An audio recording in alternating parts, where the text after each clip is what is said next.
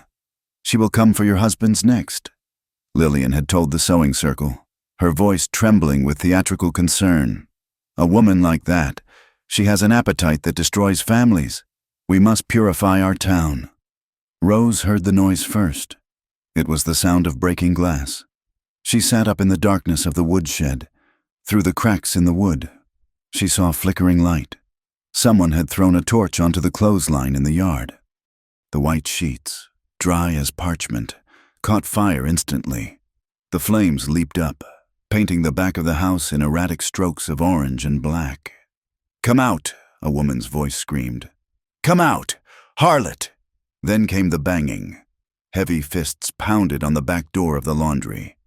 "Open up. Marta, give her to us." Rose scrambled to her feet. She could not stay here. If she stayed, they would burn Marta's house down. She grabbed her small carpet bag, which she had hidden under a tarp. She pushed open the back door of the shed, intending to slip into the high grass of the field beyond. A hand shot out of the darkness and grabbed her arm. Rose screamed, twisting away, ready to fight. "Hush, child." It was Marta. The old woman smelled of lye soap and fear. She dragged Rose backward, not into the field, but toward the root cellar door that lay flat against the earth near the foundation of the house. "They are watching the field," Marta hissed. "They want you to run so they can hunt." Marta shoved Rose down the steps into the cool, damp earth of the cellar and pulled the doors shut above them. Total darkness swallowed them. Above, the shouting continued. "She is gone!" Marta yelled from outside the cellar, her voice surprisingly strong. "I chased her off hours ago. Go home, you fools, before the fire spreads to the timber." Rose crouched in the dark, listening to the boots stamping on the ground above her head. She held her breath until her lungs burned. Eventually, the voices drifted away, grumbling and unsatisfied. Hours passed. When the cellar doors finally creaked open, the sky was a bruised purple of pre-dawn. "You have to go," Marta whispered, handing Rose a canteen wrapped in a wet cloth. "I cannot keep them off another night. Lillian has the women in a frenzy, and the sheriff is letting the men drink enough courage to do something they cannot undo." "I am going," Rose said. Her voice was steady now. The fear had burned away with the sheets. What was left was cold resolve. "I will go north, follow the river until I hit the pass. That is Apache land," Marta warned. "Better the wolves I do not know than the ones I do." Rose replied. She slipped out of the yard before the sun crested the horizon. She did not take the main road. She moved through the scrub brush, skirting the edge of town, moving from the law of the town into the law of nature. The river was her guide. It was swollen, angry, churning with brown mud and debris from the storms in the high country. It roared like a living beast, drowning out the silence of the desert. Rose walked for 2 miles, her boots slipping on the slick red clay.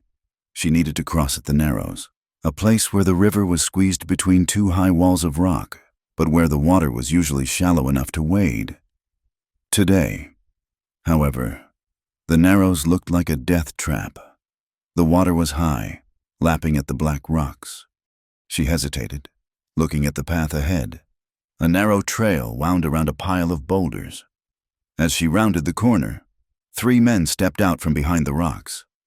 Rose stopped, her heart slamming against her ribs. It was not the sheriff. It was 3 of the men from the saloon, the ones who had watched the children throw stones. One of them, a man with a gap in his front teeth named Silas Crow's foreman, grinned. "Going somewhere?" "Rose," he asked. "Let me pass," Rose said. She dropped her hand to her side, where she had tucked a small paring knife Marta had given her. It felt pitifully small. "Sheriff Harlan said we should keep an eye out for escaping prisoners," the foreman said, taking a step closer. "Said you might be carrying stolen silver in that bag." "I have no silver," Rose said. "Check it if you want, but let me pass." "Oh, we will check it," another man said, leering. "We need to check everything. Make sure you are not hiding anything under that dress." The air grew thick. This was not about silver. This was about power. This was the dark impulse that Lillian Pike had unleashed, the permission given to men to take what they despised. "Check the bag," Rose said, throwing the carpetbag at their feet. It landed with a dull thud in the mud. The foreman kicked the bag into the river. Rose gasped as the bag swirled away, bobbing once before being swallowed by the brown torrent. Her Bible, her mother's comb, everything she owned. "Oops," the foreman said. "Guess we have to check you now." They advanced. Rose backed up. Her heel caught on a slick patch of mud. Her arms windmilled, but there was no purchase. She fell backward, sliding down the steep, muddy bank toward the churning water. She clawed at the mud, her fingers tearing through roots, but the earth gave way. Her legs hit the water. The cold was a physical shock, stealing her breath. The current grabbed her skirts, pulling her down with the weight of an anchor. "Help!" She screamed, the water filling her mouth. The men on the bank did not reach for her. One of them lifted his boot and shoved at her shoulder, pushing her further into the stream. "Let the river take the trash," he muttered. Rose felt the current spin her around. Her head went under. Darkness. Noise. The roar of the water was the sound of the town's hatred, finally swallowing her whole. She kicked, breaking the surface, gasping for air. The mud bank was too slippery, too steep. She saw the sky spinning. She saw the men laughing. Then she saw something else. A shadow fell over the men. It was not a cloud. From the top of the rock formation, a figure dropped. It was not a frantic scramble. It was a controlled descent, silent and precise as a mountain lion. Chief Nantan Kai landed on the flat rock beside the water. He did not look at the men. He looked at the water. He reached out. To Rose. His hand looked like a piece of ironwood, dark, weathered, and unyielding. She reached up, her fingers desperate and slick with mud. His hand closed around her wrist. It was not a gentle grip. It was a clamp. It was the grip of a man who held onto life in a land that tried to kill him every day. With a single heave, he pulled. Rose flew out of the water, mud spraying from her dress. She landed hard on the rock, coughing, gasping, her body shaking uncontrollably. Nantan Kai did not let go of her wrist. He pulled her behind him, placing his body between her and the men. Nokai, the young scout, appeared on the ridge above, his Winchester rifle leveled at the foreman's chest. The click of the hammer being cocked was louder than the river. The foreman froze. The laughter died in his throat. "This is town business. Apache," the foreman stammered, his bravado leaking away like water from a cracked canteen. "She is a thief." Nantan Kai looked at the man. His eyes were dark, devoid of the hatred that burned in the foreman's, but filled with a cold, absolute clarity. "She is in the river," Nantan Kai said. His voice was low, cutting through the noise of the water. "The river is mine. What the river takes. I keep what I keep. You do not touch." "Sheriff Harlan won't like this," the second man said, backing away, his eyes fixed on the rifle above. "Tell the sheriff," Nantan Kai said, "that if he wants her, he can come to the high camp, but tell him also that the water is rising." It was a threat, and it was a prophecy. The sound of hooves approached from the road. Sheriff Wade Harlan rode around the bend, his pistol drawn. He took in the scene instantly, the shivering woman, the wet rock, the 3 cowering townsmen, and the 2 Apache warriors. Wade was a bully, but he was not a fool. He looked at Nokai's rifle. He looked at the way Nantan Kai stood relaxed, yet ready to kill. He looked at his own deputies, who were already edging back toward their horses. Wade holstered his gun. A slow, cunning smile spread across his face. "Well now," Wade said, "looks like you boys have done me a favor." He looked at Rose, who was clinging to the rock, her hair plastered to her face, her eyes wide with shock. "You are kidnapping a white woman, Nantan," Wade called out. "That is an act of war." "It is a rescue," Nantan Kai replied. "Not the way I will tell it," Wade said. He turned his horse. "Let's go. Boys, we have a posse to raise. The savages have taken the girl. A tragedy." He looked at Rose one last time, his eyes promising a future reckoning. "Enjoy the hospitality.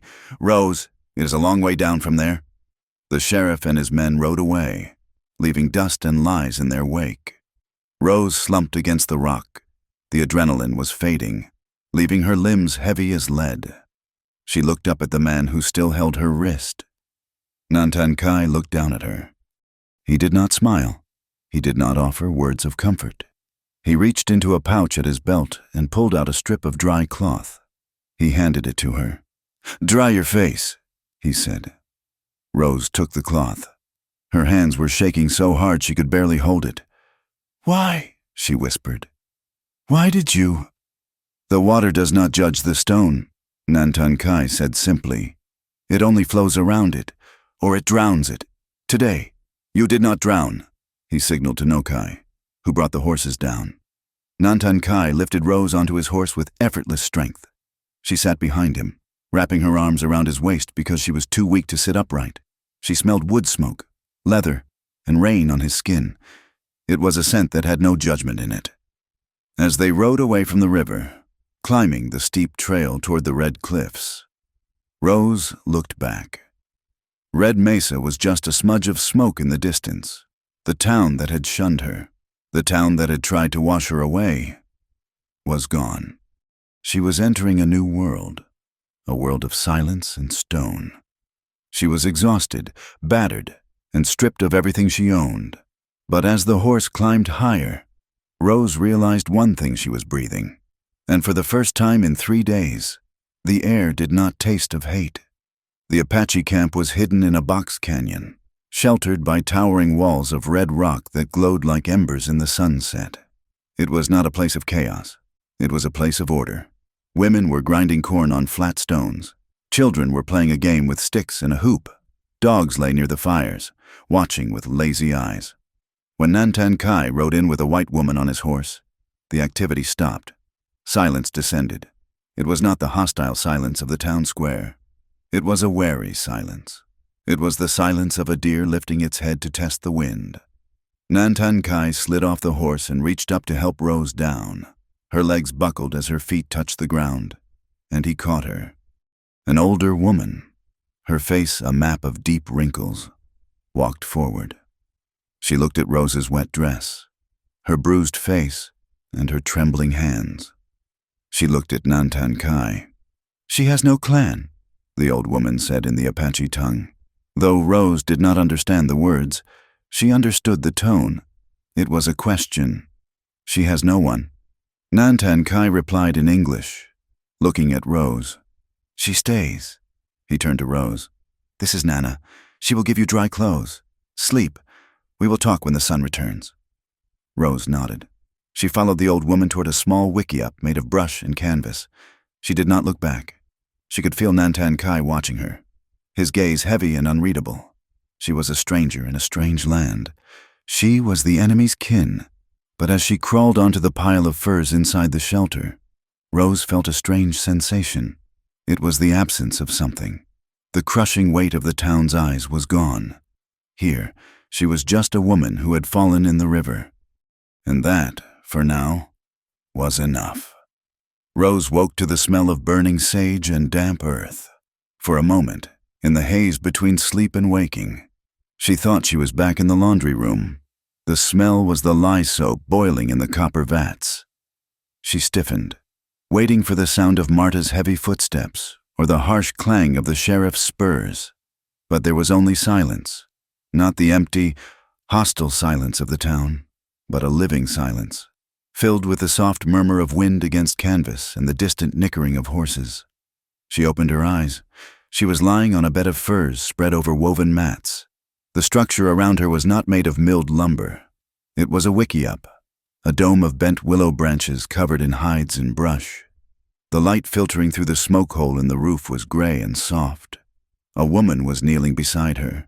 It was Nana, the old woman from the night before. She held a clay bowl filled with water. Rose flinched, pulling her knees up to her chest. Her instinct was to apologize, to explain, to beg for mercy before the accusation could be spoken. "I did not steal anything," Rose whispered, her voice cracking. "I only fell." Nana did not frown. She did not look at Rose with the narrowed eyes of Lillian Pike or the hungry eyes of the men in the saloon. She simply dipped a piece of soft deerskin into the water and reached out. "Drink," Nana said. Her English was broken, heavy with the sounds of the mountains. "Water heals." She did not ask. "What did you do?" She did not ask. "Why did the men chase you?" She did not ask. "Are you a sinner?" She pointed to a bruised scrape on Rose's forehead. "Pain?" she asked. Rose stared at her. The simplicity of the question disarmed her. In Red Mesa, every question was a trap. Here, the question was just a question. "A little," Rose said. Nana nodded. She applied a cool, green paste to the scrape. It smelled of pine resin and something bitter. Then she handed Rose the bowl. Rose drank. The water was cool and sweet, tasting of stone. "Rest," Nana said. "Chief says you stay until the shaking stops." Rose sat up, the furs sliding off her shoulders. She looked down at herself. She was wearing a loose buckskin tunic that fell to her knees. Her torn, muddy dress was gone. "My clothes," Rose started. "Washed," Nana said, pointing to a bush outside the flap where the dress hung drying in the wind. "Dry soon?" Rose stood up. Her legs felt steady, though her head swam. She stepped out of the wickiup. The camp was awake. It was a world of movement and purpose. Men were checking the hooves of horses near the corral. Women were weaving baskets or tending to fires. Children ran between the shelters, laughing, their dark hair flying in the wind. No one stopped to stare at her. A few people glanced up, their eyes dark and unreadable. But they returned to their work immediately. There was no whispering behind their hands. There was no turning of backs. Rose was there, like a rock or a tree was there. She was part of the landscape, not a stain upon it. She saw a woman struggling with a heavy water skin near a cooking fire. Without thinking, Rose stepped forward. She took one side of the skin. The woman looked surprised, then nodded. Together, they lifted it onto the wooden stand. "Thank you," the woman said in her own tongue, accompanied by a hand sign. Rose understood. She smiled, a tentative, fragile thing. Across the clearing, near the edge of the trees, Nantan Kai was working. He was repairing a bridle, his large hands moving with surprising delicacy as he threaded a leather thong through a silver buckle. He was not looking at Rose, or so she thought. But Nantan saw. He saw the way she hesitated, waiting for a blow that did not come. He saw the way she helped the woman without being asked. He saw that her hands, though scarred from lie and labor, were gentle. In the town, they judged a person by the stories told about them. Nantan judged a person by what they did with their hands when they thought no one was watching. He saw a woman who carried a heavy burden, yet still had the strength to lift a water skin for another. He tied off the knot and stood up. He walked over to where Rose stood. Rose stiffened as his shadow fell over her. She looked up. He was tall, his presence commanding. Yet he did not loom over her like Sheriff Wade. He stood back, giving her space to breathe.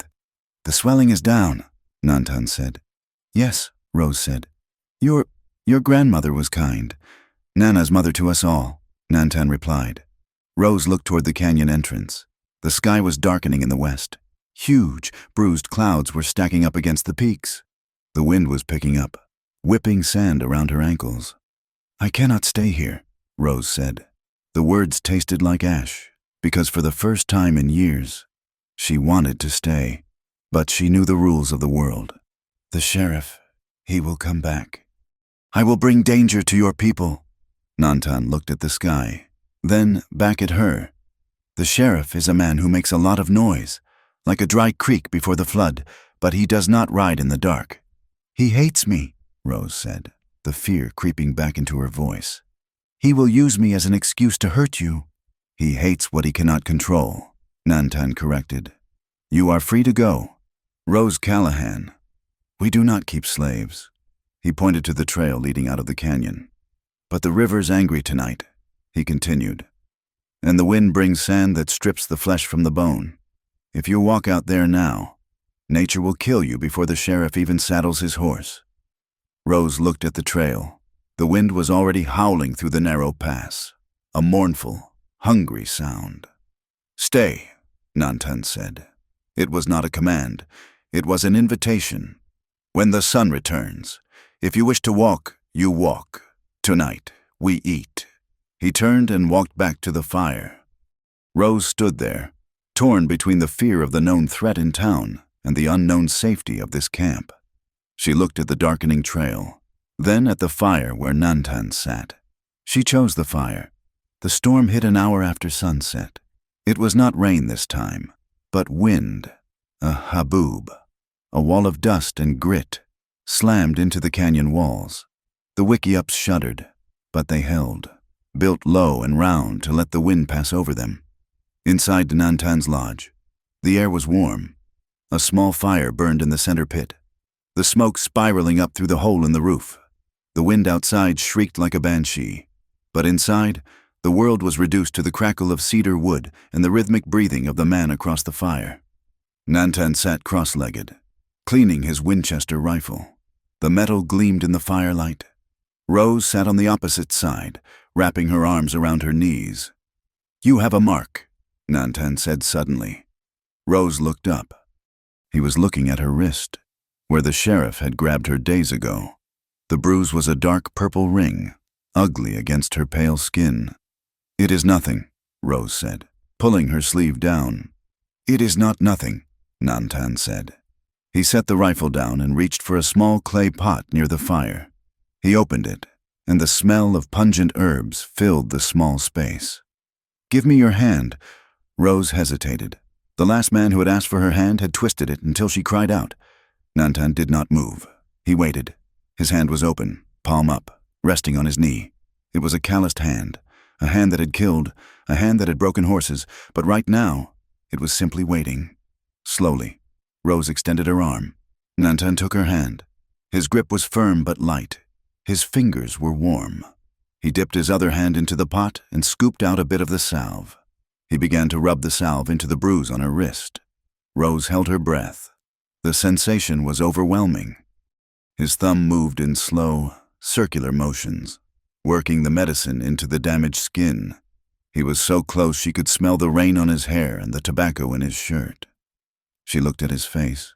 His eyes were lowered, focused entirely on the task. His lashes were long, casting shadows on his high cheekbones. He was not looking at her with desire, or contempt, or ownership. He was tending to a wound. "Why?" Rose whispered. The word escaped before she could stop it. Nantan did not look up. "Why what?" "Why do you help me?" she asked. "I am one of them, the settlers, the ones who take your water." Nantan stopped moving his thumb. He looked up, his black eyes locking onto hers. The intensity of his gaze made Rose's heart stutter. "You are not one of them," he said quietly. "I saw you in the river. You did not fight the water with anger. You fought to live. And when you were on the rock, you did not look at me with hate. You looked at me with surprise." He released her wrist, but he did not pull his hand away. His fingers lingered for a second on her palm, a touch that was electric in its restraint. "A wolf knows another wolf," Nantan said, "even if the wolf has been beaten until it thinks it is a dog." Rose felt tears prick her eyes. She had spent so long trying to be a sheep, trying to fit into the flock of red mesa, that she had forgotten she had teeth. "Thank you," she whispered. The wind howled louder outside, shaking the frame of the lodge. The temperature dropped rapidly as the storm sucked the heat from the canyon. "The fire is low," Nantan said. He stood up and added 2 logs to the pit. Then he picked up a heavy buffalo robe from his bedding. He walked over to where Rose sat. She looked up, startled. "The night is cold," he said. "The earth draws the heat." He sat down beside her, not across the fire, beside her. He spread the robe over both of them. Rose froze. Her shoulder was touching his arm. She could feel the solid heat of his body radiating through his buckskin shirt. It was intimate, shocking, and yet utterly practical. "Sleep," Nantan said.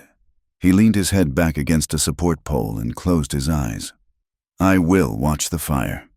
Rose sat stiffly for a long time, but the warmth was seductive. The exhaustion of the last few days crashed over her like a wave. Slowly, inch by inch. She relaxed. She leaned slightly until her head rested against his shoulder. He did not move away. He did not stiffen. He simply breathed, a steady anchor in the storm. Rose closed her eyes. For the first time in her life, a man was close to her, and she did not feel like prey. She felt safe. While the wind battered the Apache camp, a different kind of storm was brewing in Red Mesa. The saloon was packed. The air was thick with cigar smoke and the smell of cheap whiskey. Men were shouting, pounding their fists on the tables. Sheriff Wade Harlan stood on a crate in the center of the room.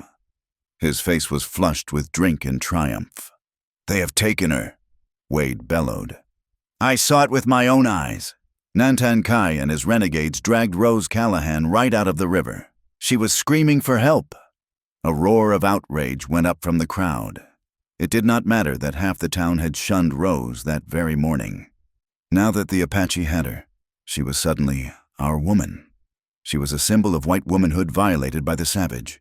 "We have to get her back," a miner yelled. "And kill every one of them red devils," another shouted.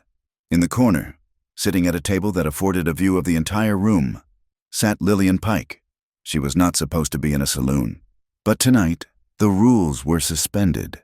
She sat with a group of women, their faces pinched and eager. "My husband says they will ride at dawn," Mrs. Gable said, clutching her shawl. "Good," Lillian said. Her eyes glittered. "But it is not enough to just get her back. If she is with them, she is tainted. She is an accomplice now. She probably signaled them to come." Lillian leaned in, her voice dropping to a conspiratorial whisper. "Think about it. The blue scarf, the stagecoach, and now she runs off to live in their tents. She is not a victim. She is a traitor." The women nodded, absorbing the poison. By morning, they would tell their husbands, and the men, fueled by liquor and their wives' fears, would ride not just to rescue, but to execute. At the bar, a man in a dusty coat watched the proceedings with a dark expression. Silas Crow was a man who looked like he was carved out of granite. He was a silver broker, the man who handled the shipments for the Lucky Strike mine. He caught the sheriff's eye and nodded toward the back door. Wade stepped down from the crate and followed Silas into the alley. The wind whipped at their coats. "You have them riled up good," Silas said, lighting a cheroot. "They are ready to burn the mountain down." Wade grinned. "Good," Silas said, "because I need that girl dead." "Wade." Wade stopped smiling. "Dead, I thought we just wanted to run her off." "She saw the driver," Silas said quietly. "Before the run, she was delivering laundry to the hotel. She saw me talking to the driver. She saw me hand him the updated route map. So, she puts two and two together, and I hang," Silas said. The tip of his cigar glowed red. "The robbery was supposed to be clean, no witnesses. But now, she is at a loose end, and loose ends tie knots around necks. If she is with the Apache," Wade said slowly, "and a stray bullet hits her during the fight, well, that is just the fortunes of war, isn't it?" "Exactly," Silas said. "Make sure your men know. The Indians are the enemy. But the girl is a casualty waiting to happen. I will cover the costs, and there is a bonus in it for you if the silver stays missing." Wade nodded. "Consider it done." Inside the saloon, the piano player started a patriotic tune, but it sounded discordant and ugly. Sitting alone at a small table near the door, unnoticed by the mob, was Eli Vasquez. He was a man of mixed blood, half Mexican, half Irish, with eyes that missed nothing. He had the ledger books of the Lucky Strike mine in his saddlebag, which he guarded with his foot. Eli took a sip of his beer. He remembered Rose from the dance hall in Tombstone. He remembered that she never stole, never lied, and always split her tips with the younger girls. He knew a hustle when he saw one, and Rose Callahan was not a hustler. She was a scapegoat. He looked at Silas Crow coming back in from the alley. He looked at the sheriff. Eli stood up, tossed a coin on the table, and slipped out into the night. He did not go to his room. He went to the livery stable. He saddled his mule. "Are you going somewhere?" Eli, the stable boy, asked sleepily. "Just checking the perimeter," Eli said. "Looks like a storm is coming." He rode out, but he did not patrol the town. He turned his mule toward the river, toward the red cliffs. He knew the back trails, the goat paths that the posse didn't know. He had to get there first. Morning broke over the Apache camp with a deceptive calm. The wind had died down, leaving the air scrubbed clean and sharp. Rose woke up alone under the buffalo robe. Nantan was gone. The fire had burned down to white ash. She stepped outside. The camp was tense. Men were painting their faces with black and yellow clay. Women were packing dried meat into pouches. Nokai came running into the center of the camp. His horse was drenched in sweat. He slid off and ran to where Nantan stood by the council fire. Rose moved closer, her heart hammering. "Dust on the road," Nokai said, his voice carrying in the thin air. "Many riders, maybe 30. They carry the flag of the law, but they ride like men who want blood." Nantan Kai stood still. He wore a simple leather vest. He did not paint his face. He looked at the horizon. "They come," Nantan said. Rose ran forward. "It is me," she cried. "They are coming for me. Let me go out with them. I will surrender. Do not let your people die for me." The camp turned to look at her. Nantan turned slowly. He looked at Rose. He saw the terror in her face, but he also saw the courage. She was willing to walk back into the fire to save strangers. "They do not come for you, Rose," Nantan said. His voice was like the earth itself, deep, solid, immovable. "They come because they are afraid. They fear the land. They fear the silence. And most of all, they fear the truth." He walked over to his horse and swung into the saddle. He pulled his Winchester from its scabbard. "You do not surrender to a lie," Nantan said to her. "Stay close to Nana. Today. We did not run." He looked at his warriors. "We rode to the ridge.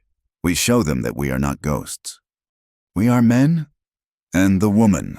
Nokai asked, glancing at Rose with a newfound respect. Nantan looked at Rose one last time. There was a flicker of something in his eyes, a promise, a bond forged in the quiet of the storm. "The woman is with me," Nantan said, "and I keep what is mine." He wheeled his horse around and galloped toward the canyon entrance, his warriors streaming behind him like a river of iron and shadow. Rose watched them go, the blue silk scarf in her pocket feeling suddenly heavy, not like a burden, but like a banner waiting to be unfurled. The sun was at its zenith, a white-hot coin pressed against a bleached sky.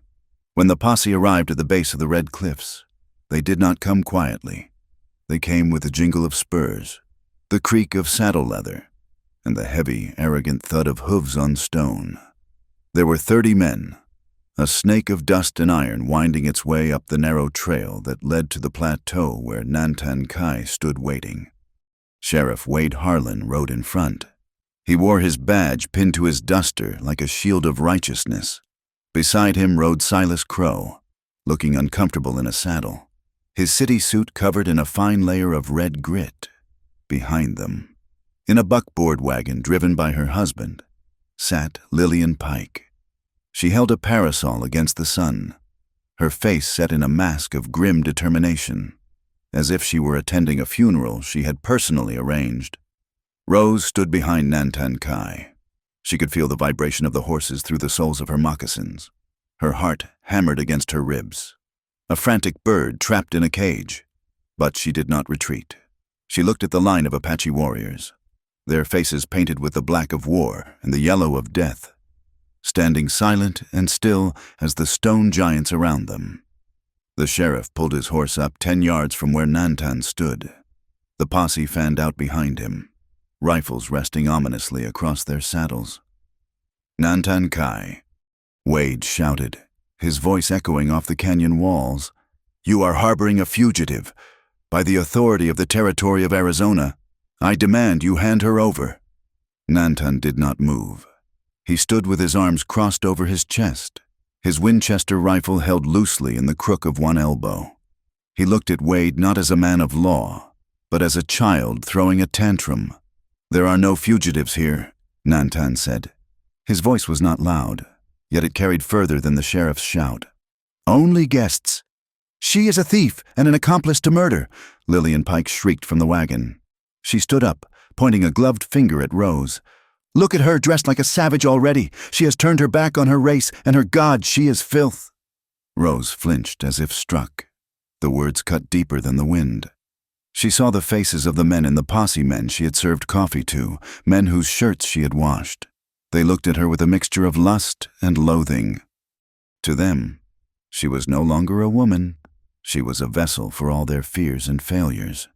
"She is a witness," Wade corrected, though his eyes remained cold. "And she needs to be brought to justice. Hand her over, Chief, or we will take her.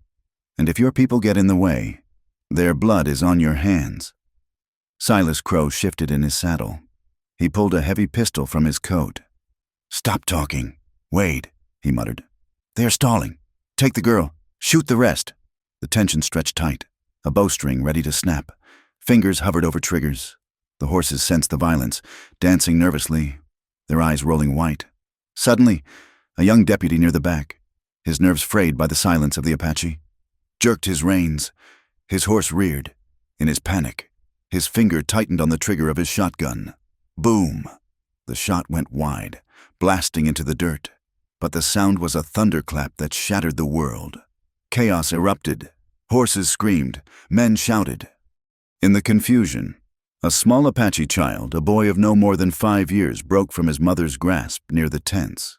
Terrified by the noise and the rearing horses, he ran blindly into the open space between the two lines of men, right into the line of fire. "Get back!" someone screamed. Rose did not think. She did not weigh the risk.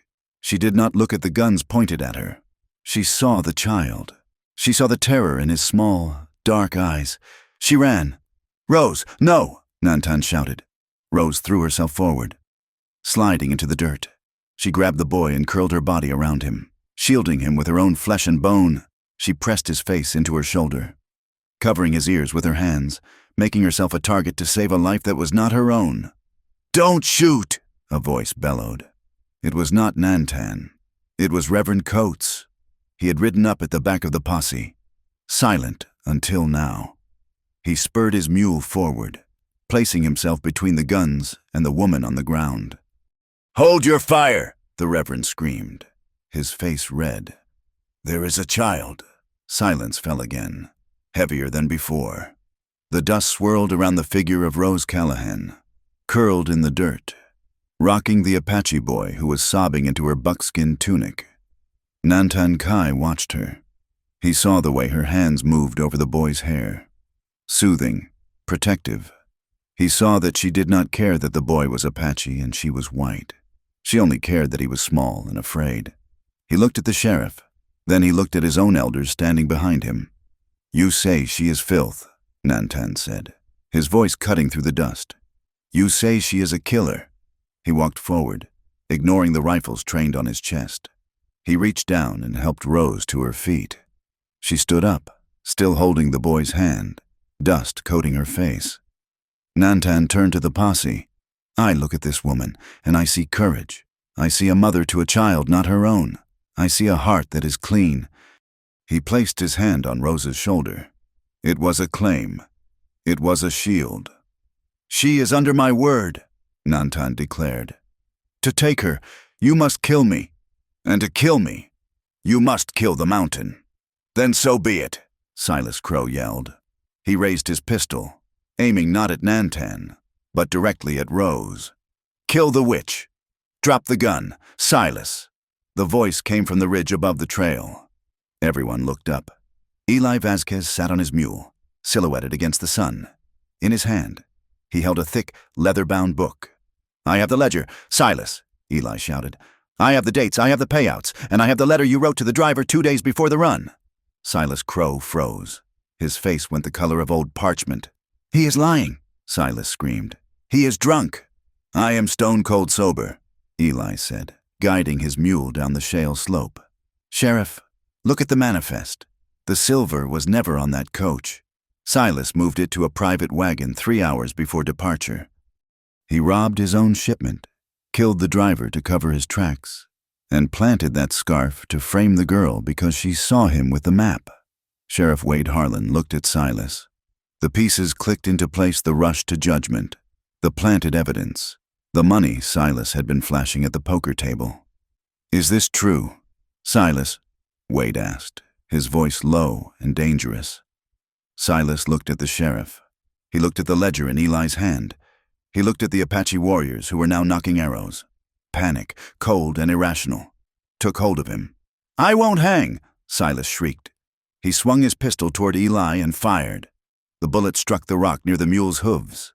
The mule bucked, throwing Eli. The ledger flew into the air, pages fluttering like white birds. "Kill them all!" Silas yelled, firing wildly into the crowd. The canyon exploded. The Apache warriors returned fire, not to kill, but to drive the men back. The horses of the posse, panic-stricken, turned and stampeded down the narrow trail. "Get down!" Nantan grabbed Rose and pulled her behind a large boulder just as a bullet chipped the stone where her head had been. But the gunfire had done something worse than wounding men. It had woken the mountain. The vibration of the shots and the stampeding horses loosened the scree on the high cliff above them. A low rumble began, growing into a roar. "Rock slide!" Nokai screamed. Tons of red rock detached from the cliff face and poured down toward the ledge where they stood. "Run!" Nantan commanded. They scrambled away from the falling earth. The ground beneath their feet shook. The cloud of dust turned day into night. Rose stumbled. The ledge she was standing on gave way, crumbling under the assault of the falling stones. She slid, feet first, toward the sheer drop-off that fell 300 feet to the river below. "Nantan!" she screamed. She caught the edge of a root with one hand, her body dangling over the abyss. The wind tore at her. The river roared below, hungry and waiting. Nantan Kai did not hesitate. He threw himself flat on the trembling earth. He reached down. This time, it was not him pulling her from the water. This time, Rose had to choose. She looked up at his face, strained with effort. His eyes locked on hers. She reached up. Her hand, small and pale, grasped his wrist. His hand, dark and scarred, clamped onto hers. It was the same grip as the river, but it was different.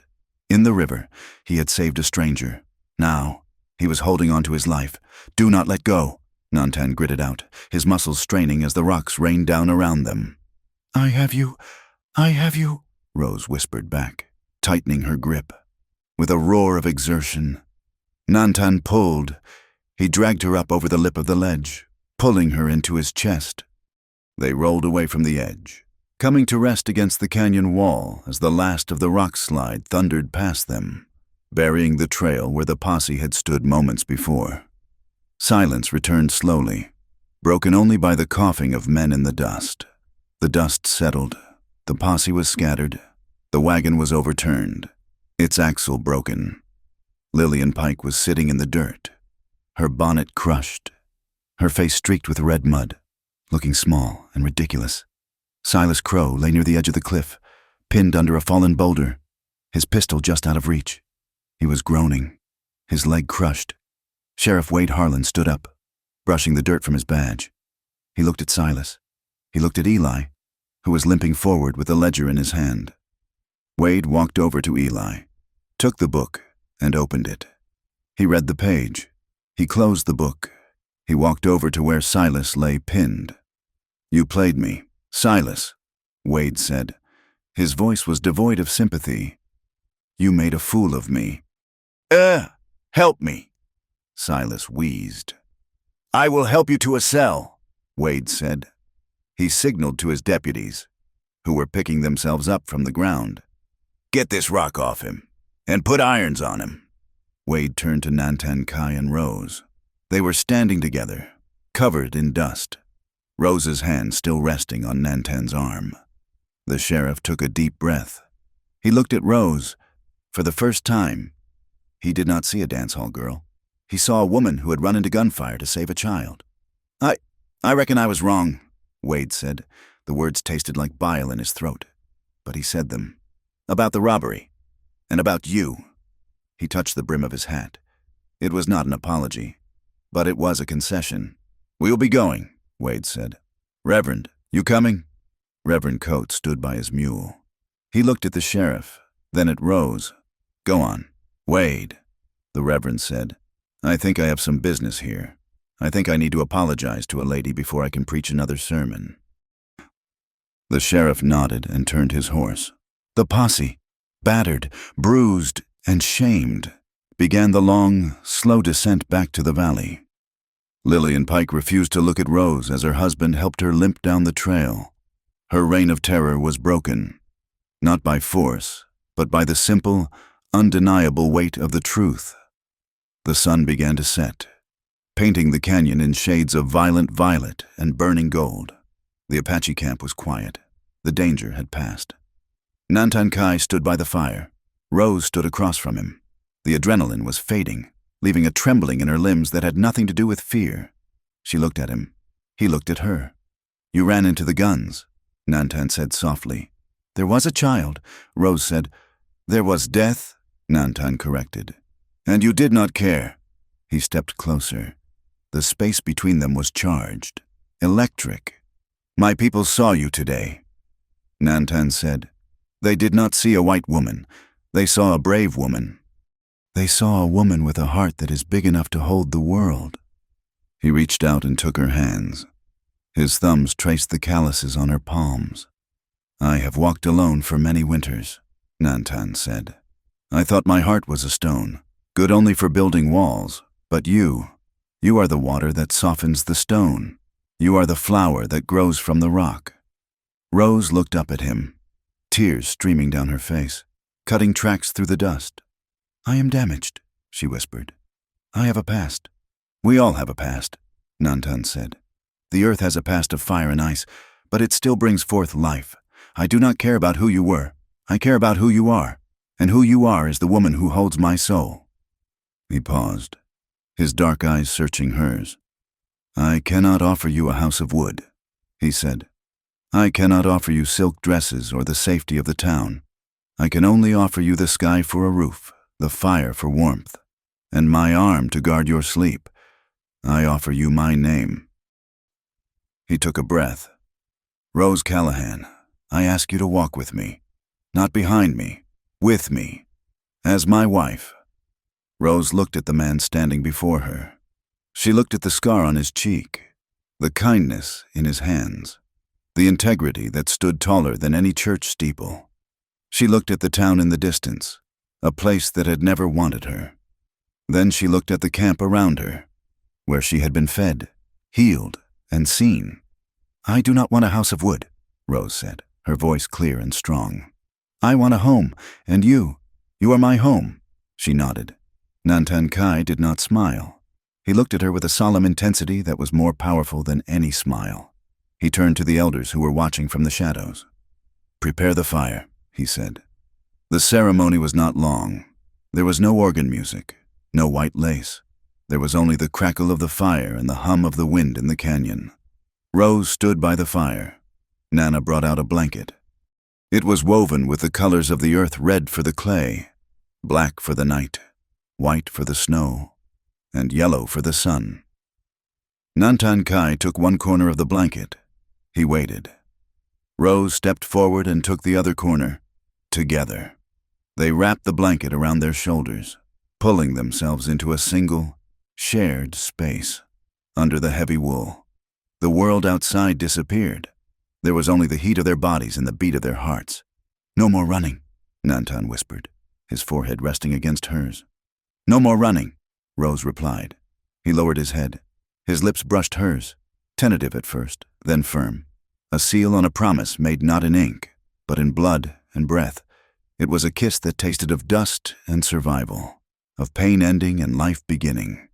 The firelight danced on the canyon walls, casting their shadowed silhouette as one single, unbroken shape against the ancient stone. And high above, the stars came out, indifferent to the laws of men, shining equally on the just and the unjust, but perhaps, tonight, shining a little brighter on two people who had found a way to be whole in a broken world. The dust from the rock slide had settled, but the upheaval it caused in Red Mesa was only just beginning. The town, once so certain of its moral geography, found itself navigating a landscape where the landmarks had shifted overnight. Sheriff Wade Harlan sat in his office, the door wide open to the street. On his desk sat the heavy leather ledger that Eli Vasquez had rescued from the canyon. It was open to a page dated 3 weeks prior. The ink was black and damning. It detailed the transfer of silver bars to a private wagon, signed by Silas Crow, in the cell behind the sheriff. Silas sat on the narrow cot. His leg was splinted, wrapped in dirty bandages, and his expensive suit was ruined. He did not look like a power broker anymore. He looked like a desperate man caught in a trap of his own making. "You cannot keep me here, Wade!" Silas hissed, gripping the iron bars. "I know things. I know about the election funds. I know about the kickbacks from the railroad." Wade did not turn around. He took a long drag from his cigar and watched the smoke drift out into the sunlight. "You might know things, Silas," Wade said heavily. "But right now, The whole town knows you killed a driver and tried to hang a woman for it. The territory judge is riding in on Tuesday. I reckon he will be more interested in the murder than politics." Wade stood up and walked to the door. He looked out at the street. People were walking by, but they did not stop to chat. They looked at the badge on his chest, and then they looked away. The respect or the fear that he had cultivated for 5 years had evaporated. He had led them on a witch hunt, and he had been wrong. "You let that Indian keep the girl," Silas spat. "You are a traitor to your race." Wade turned slowly. "I let a husband keep his wife," he said, "and I reckon Nantan Kai has more honor in his little finger than you have in your whole bank account. Now shut up. Silas, I have a report to write." If the sheriff was losing his authority, Lillian Pike was losing her audience.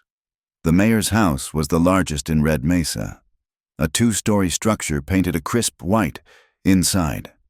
The dining room was silent. The crystal chandelier tinkled softly in the draft from the open window. Lillian sat at the head of the table. Her husband, Mayor Pike, sat at the other end. Between them lay a roast of beef that had gone cold. "I still say it is an abomination," Lillian said, slicing her meat with unnecessary force. "Living with savages, and the sheriff just let them go. We should write to the governor. We should demand the army intervene." Mayor Pike did not look up from his plate. He was a quiet man who had spent 20 years letting his wife steer the ship of their social standing. But he had been on that trail. He had seen Rose Callahan throw her body over a child. He had seen the look on the faces of the men when the truth came out. "Did you hear me, Hiram?" Lillian asked sharply. The mayor put down his fork. The sound was loud in the quiet room. He looked at his wife. "For the first time?" He saw the lines of bitterness etched around her mouth, the hardness in her eyes that masqueraded as piety. "I heard you. Lillian," he said softly, "I have heard you for 20 years. "Well," she demanded, "are you going to write the letter?" "No," Hiram said. Lillian froze. "Excuse me." "I said no," Hiram repeated. He picked up his napkin and wiped his mouth. "Rose Callahan saved a life yesterday, a life that one of our own deputies tried to take.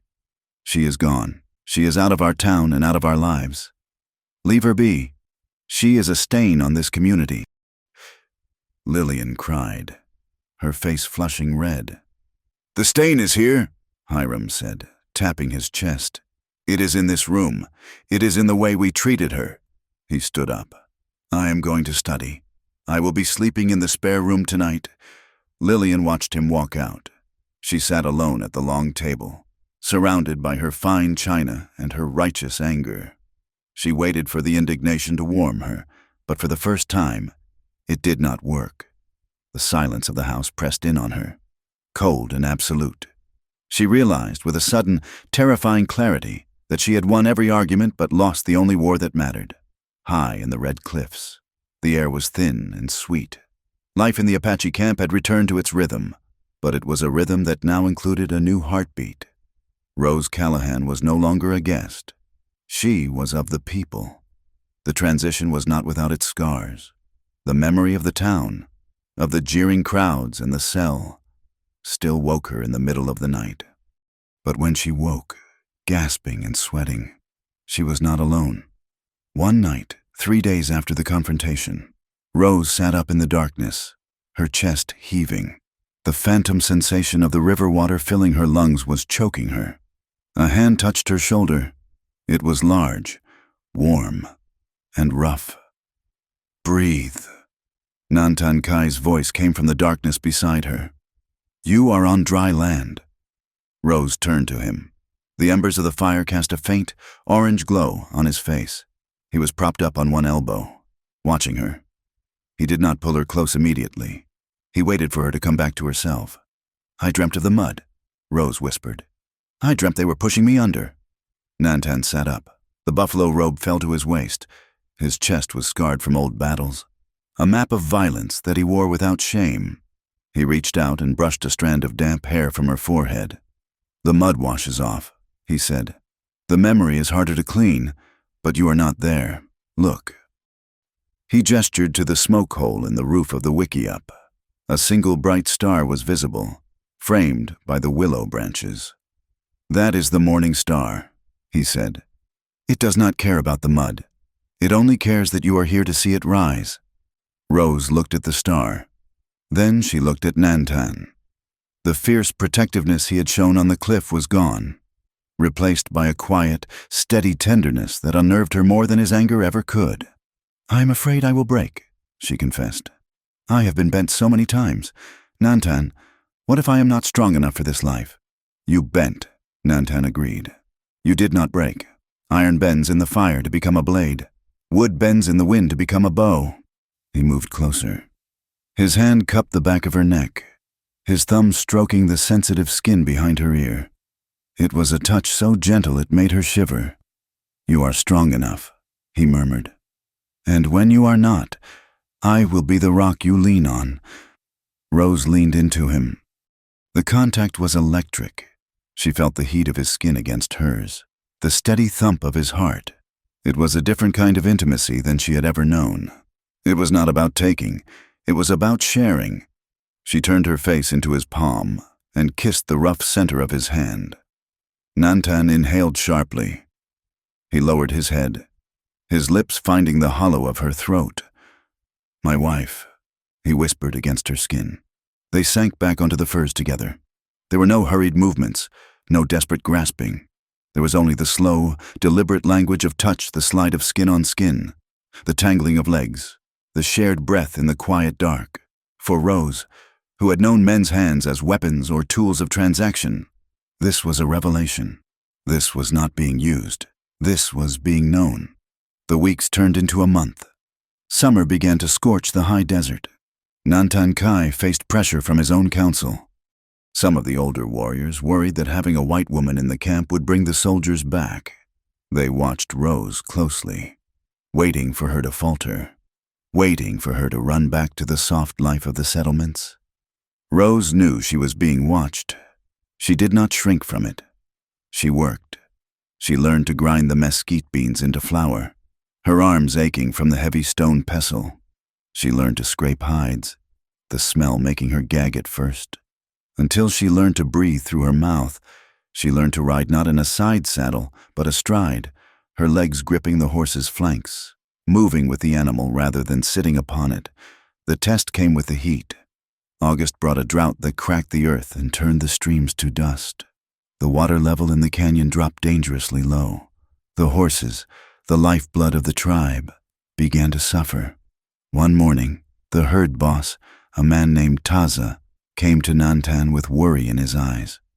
"The spring at the North Box is dry," Taza said. "The mares are thirsty. We must move them to the high basin." The high basin was a day's ride away, up a treacherous trail that skirted the edge of the sheer cliffs. It was dangerous work for seasoned riders. "I will ride," Nantan said. "I will come too," Rose said. Taza frowned. "It is hard riding. Dust, sun, danger." "I can ride," Rose said. She did not look at Nantan for permission. She looked at Taza. "And I have hands to hold a rope." Nantan looked at her. He saw the set of her jaw. "Saddle the paint mare," he said to her. The drive was brutal. The heat was a physical hammer. The dust choked them, coating their throats and stinging their eyes. The horses were skittish, smelling the water miles away and wanting to bolt. Rose rode at the flank of the herd. She covered her face with her scarf, her eyes narrowing against the glare. She did not complain. She did not ask for water. When a young colt strayed too close to the edge of a ravine, Rose did not wait for the men. She spurred her mare, cutting between the colt and the drop, shouting and waving her rope, turning the animal back to safety just as its hooves sent gravel skittering into the void. Taza watched her.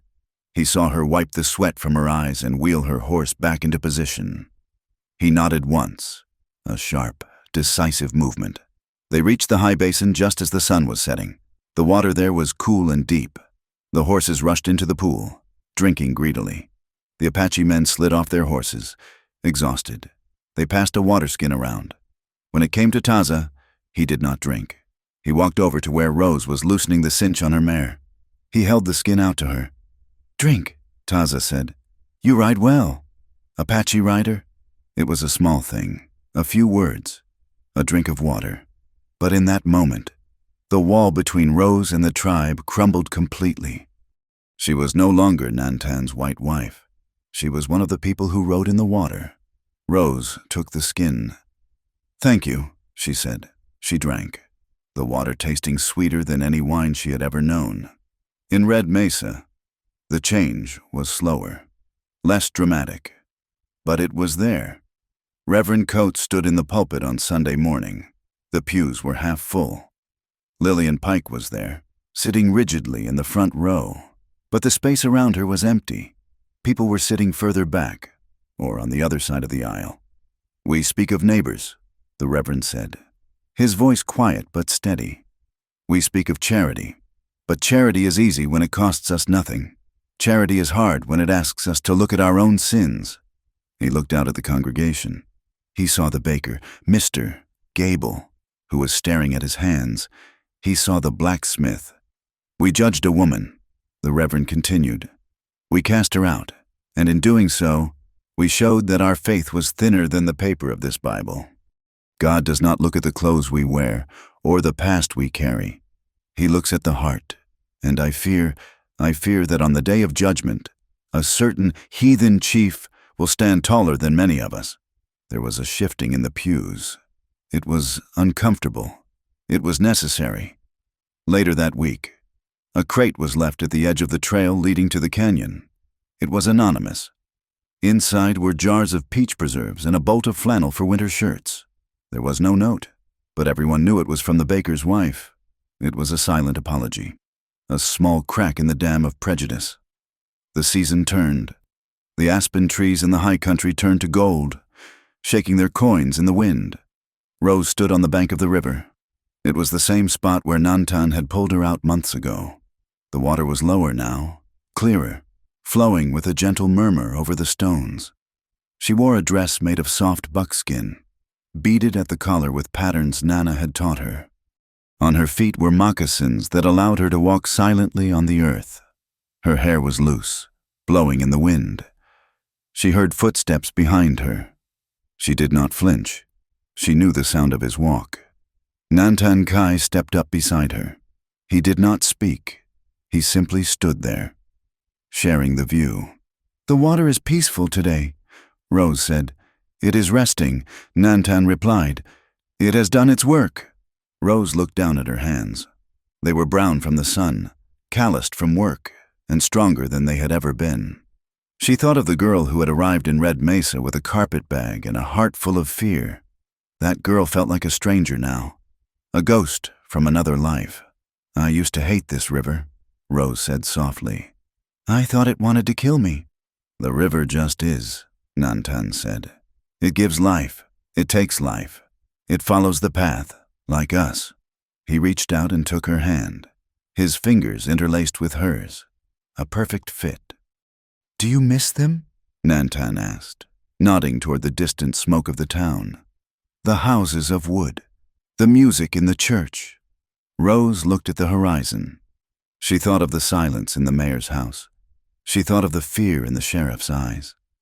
Then she looked at the man beside her, a man who had stood against an army for her, a man who had washed her wounds, a man who treated her with a dignity that was as natural as breathing. "I miss nothing," Rose said. "I have everything here." She turned to him.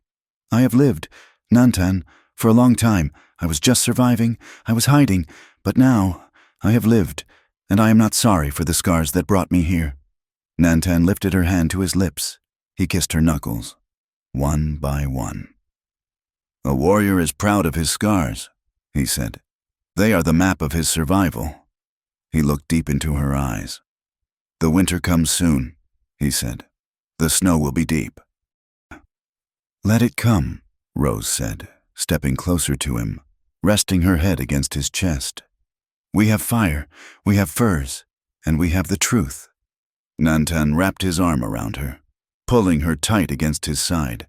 They stood there as the sun dipped below the canyon rim, casting long shadows across the water. The river flowed on, indifferent to the dramas of men. But for the two figures standing on the bank, the world had stopped spinning. They were no longer two separate currents fighting the rocks. They were a single stream, merging, flowing together toward whatever ocean lay ahead. The past was a ghost. The town was a memory. But the love between the washerwoman and the chief was as real and solid as the red earth beneath their feet.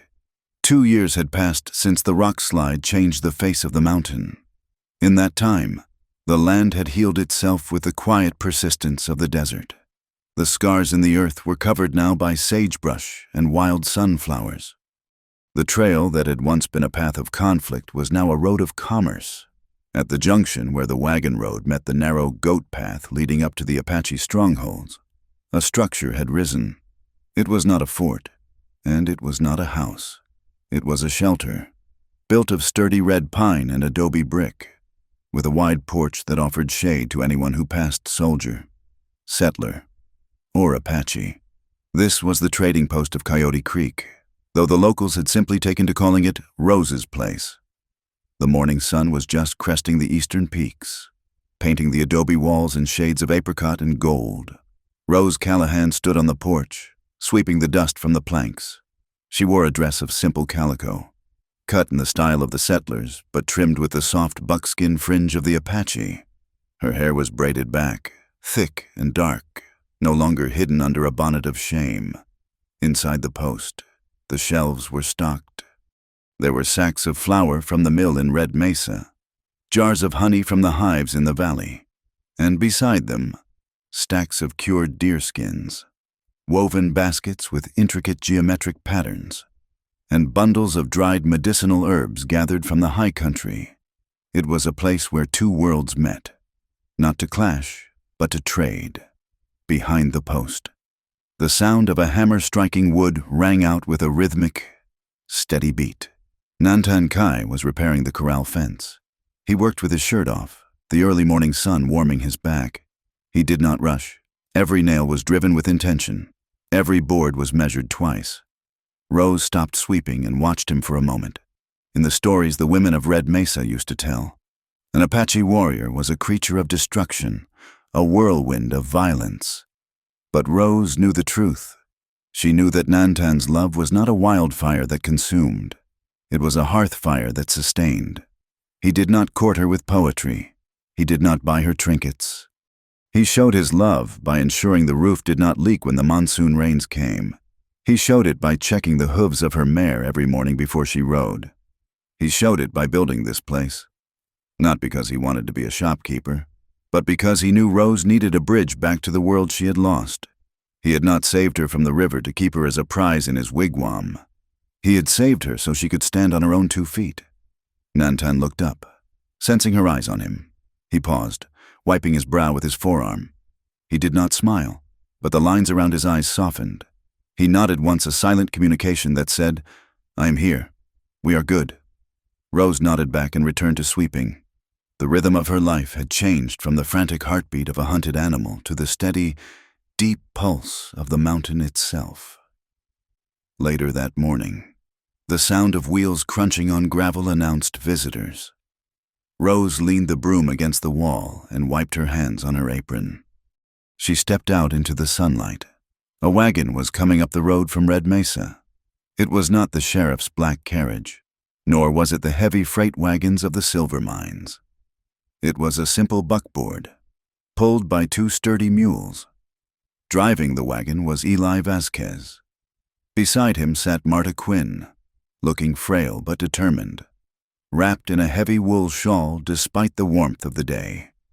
In the back of the wagon sat Mr. Gable, the baker, looking uncomfortable in his Sunday suit. Nantan Kai came around the corner of the building. He had put on his shirt and his gun belt, not out of aggression, but out of habit. He stood beside Rose, his shoulder brushing hers. "Friends?" Nantan asked quietly. "We shall see," Rose replied. The wagon pulled up to the hitching post. Eli set the brake and jumped down. He tipped his hat to Rose, then to Nantan. "Morning," Eli said cheerfully. "Brought a delivery and some folks who wanted to take a ride." Marta climbed down slowly. Rose moved to help her, but the old woman waved her off. "I can still walk, girl," Marta grumbled, though her eyes were shining. She walked up the steps and took Rose's face in her hands. Her skin felt like dry parchment. You look fed, Marta said, inspecting her. And you look unafraid. That is a good look on you. I am well. Marta, Rose said. Mr. Gable stepped down from the wagon. He was holding a large sack of white flour and a smaller bag of coffee beans. He walked up the steps, stopping a few feet from Rose. He looked at his boots, then at the horizon, and finally, at Rose. Mrs. Kai. Mr. Gable stammered. He used Nantan's name, a clumsy attempt at respect that landed with surprising grace. Mr. Gable, Rose said evenly. We brought some supplies, the baker said, gesturing to the sack. Top-grade flour, and the beans are fresh roast. We thought, well, the town council thought this post might need a reliable supplier. He paused, shifting his weight. We voted on it, he added, his voice dropping lower. Unanimous, except for Mrs. Pike, of course. But she does not come to the meetings much anymore. Since the mayor moved into the guest room, she mostly stays home with her cats. Rose looked at the flour. It was not just a sack of grain. It was an olive branch. It was an admission that they had been wrong, without the humiliation of saying the words aloud. In the West, apologies were rarely spoken. They acted out in sacks of grain, in the lifting of a hat, in the sharing of water. We can use the flour, Rose said.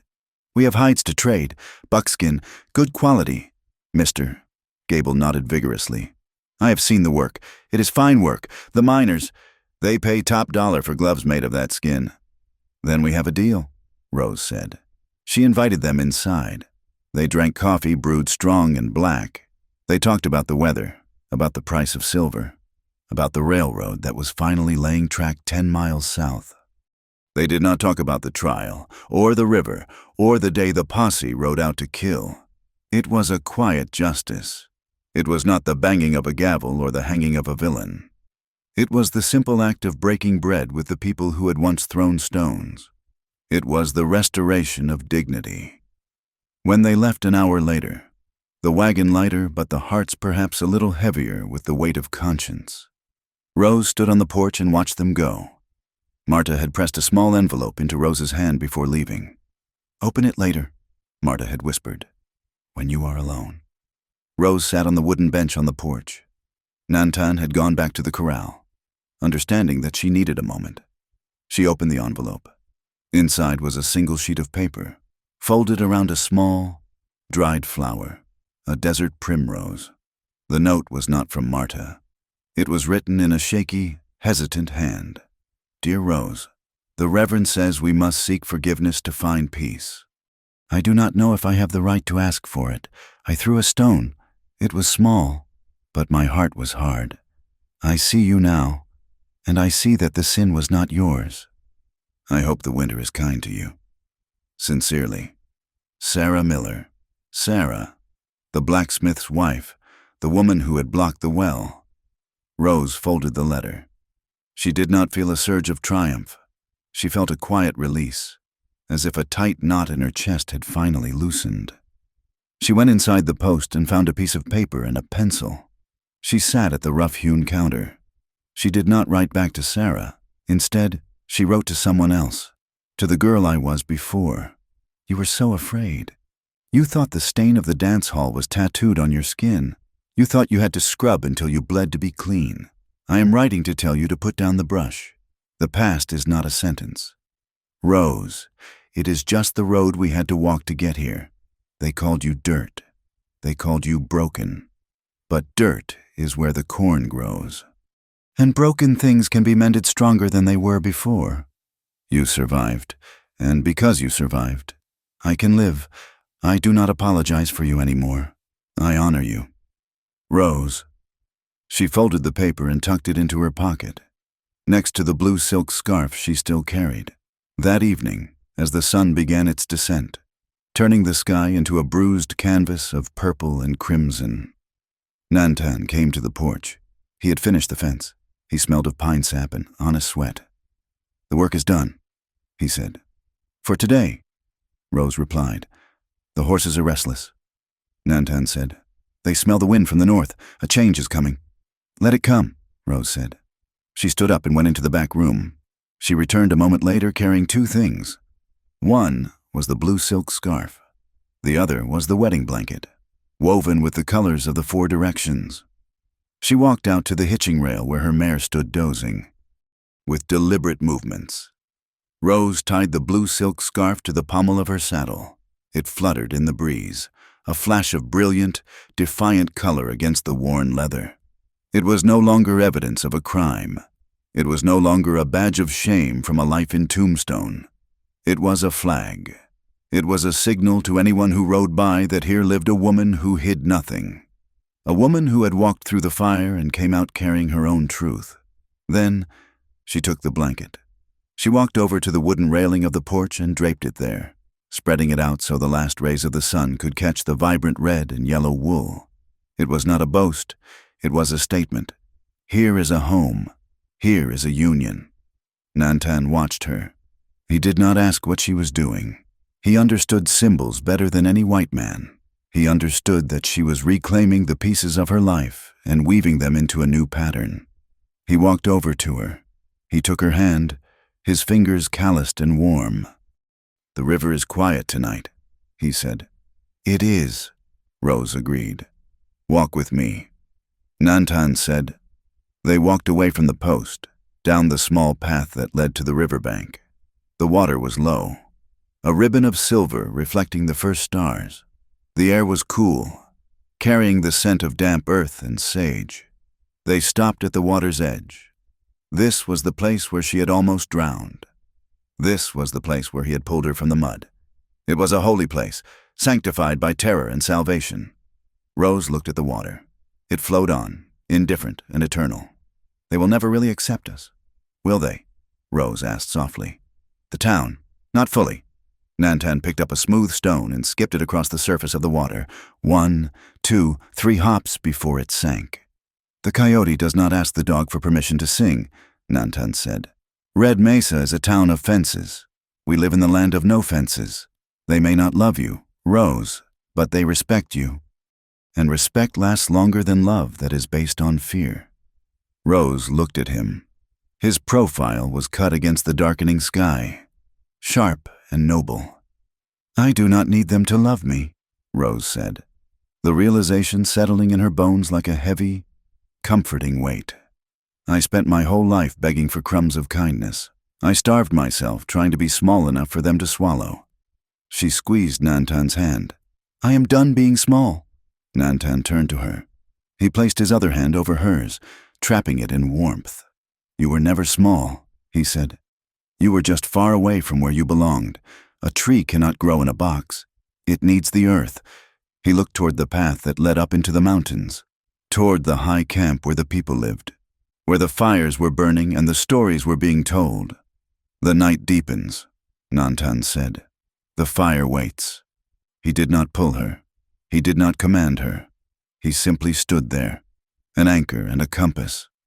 Rose looked back one last time toward the road that led to Red Mesa. The town was invisible now, swallowed by the distance and the dusk. It was just a memory, a chapter in a book she had finished reading. She turned her face toward the mountain, toward the man who stood beside her. "Yes," Rose said, her voice clear and steady in the quiet air. "Let us go home." They turned and walked together up the trail, their shadows merging into one long shape on the dusty path. Above them, the vast, indifferent sky of the Arizona Territory stretched out, endless and full of stars, watching over the just and the unjust alike. But down here, on the edge of the wild, there was warmth, there was honor, and there was a love that had been forged in the river and tempered in the stone. The blue scarf on the saddle fluttered once more in the evening breeze, then settled. The story was done. Life had just begun. Thank you so much for listening to this story. I hope you found a piece of yourself in Rose's courage and Nantan's quiet strength. It has been a journey walking these dusty trails with you. I would love to hear from you. Please leave a comment below and tell me where you are listening from. Are you in a bustling city or out in the quiet country? It is always wonderful to know where these stories travel. If you enjoyed this tale, please consider subscribing to my channel, Wild West Tales. Give this video a like. And if you really want to support the channel so more people can hear these stories, please hit that hype button. Your support means the world to me and helps keep the campfire burning. Until next time, keep your eyes on the horizon and your heart open to the truth.